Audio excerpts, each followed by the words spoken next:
Geraldo. I mean, that sounds like Democratic talking points. Bill, I heard you talk to Debbie Dingell. All Donald Trump said yesterday was go down to the Capitol building. And then you heard Debbie Dingell talking about he's going. No, let me finish. I listened to the Democratic Kool-Aid. You heard Joe Biden today, Muriel Bowser. They are using this for Democratic talking points. All President Trump did, and he has the First Amendment right, you can shake your head all you want, is to express his disappointment. He did not order those individuals to go down there and destroy that. May I finish, please? May I finish? There were criminals who invaded the Capitol building, and they should be prosecuted. But the Democrats sat on their hands during the summer when rioters destroyed Democratic cities in Seattle the summer of. And one last point. For Joe Biden to play the race card today, saying that there would have been a different treatment for black protesters, those are criminals. Criminals should be treated one way. Leo, to your point, to your point about Dingell, she said, I was told he said that. Okay, fine. No, it's not fine. She said she was told.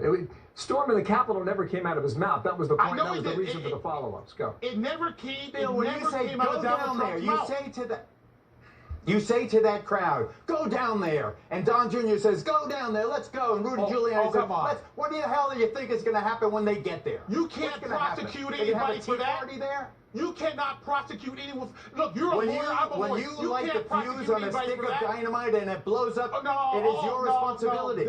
You light the fuse and it blows up, it's your responsibility. If I say go down to the Capitol, I pray to God the president is not listening. Hang on. Leo, continue. Thank you. Come on now. I'm a lawyer for 30 years. If you go down and say, go down to the Capitol building and express your disappointment, that is not a criminal act. And you know that, Geraldo, and the nation knows that. What those people did, go inside the building, damage the property, that is criminal activity. Donald Trump never recommended, suggested, or told those people to go in and break and enter the Capitol. Gentlemen, here is what we know. We're going to bring the temperature down just a touch here, okay? Capitol Police, the chief of that police force, apparently is turning in his resignation.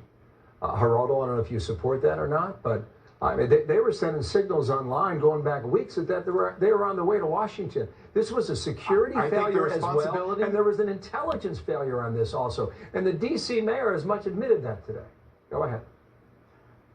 As much as I believe the responsibility is ultimately in the president's hands and that the blood of those 4 people is on his hands, I think that it would have taken a rookie cop to understand when you bring hundreds of thousands of angry people together, you need to beef up your police force. You need to protect the Capitol of the United States of America. I'm not sure if they knew the Capitol was going to be targeted by the president and by his son and by his lawyer. Well, we do know that's very offensive. Washington has protests 12 months out of the year, sometimes 100,000 people at a time. This is a city that is used to seeing crowds, and they weren't prepped. Go ahead, wrap it up. Oh yeah, let me just. Yeah, I mean this is unbelievable. You're putting the responsibility of hundreds of thousands of people on the shoulders of Donald Trump because he is disagrees with the process. Yes, I am. That's wrong. And he's that's my not friend, a criminal. and I love him. Thank you for admitting that. Let me finish my point. And then Muriel Bowser, Bill, goes, I mean, last year, she opened the door to Black Lives Matter and let them destroy the city without prosecution. And she comes on with talking points again, attacking the president, blaming him for what happened yesterday. Well, she Donald Trump did say did not cause that. A more robust Donald Trump broke presence my at the heart Capitol yesterday. would have prevented protesters from gaining entry to the Capitol. And that's what she said just 3 hours ago. Gentlemen, thank you. I appreciate you coming on today. It's a tough time. To Geraldo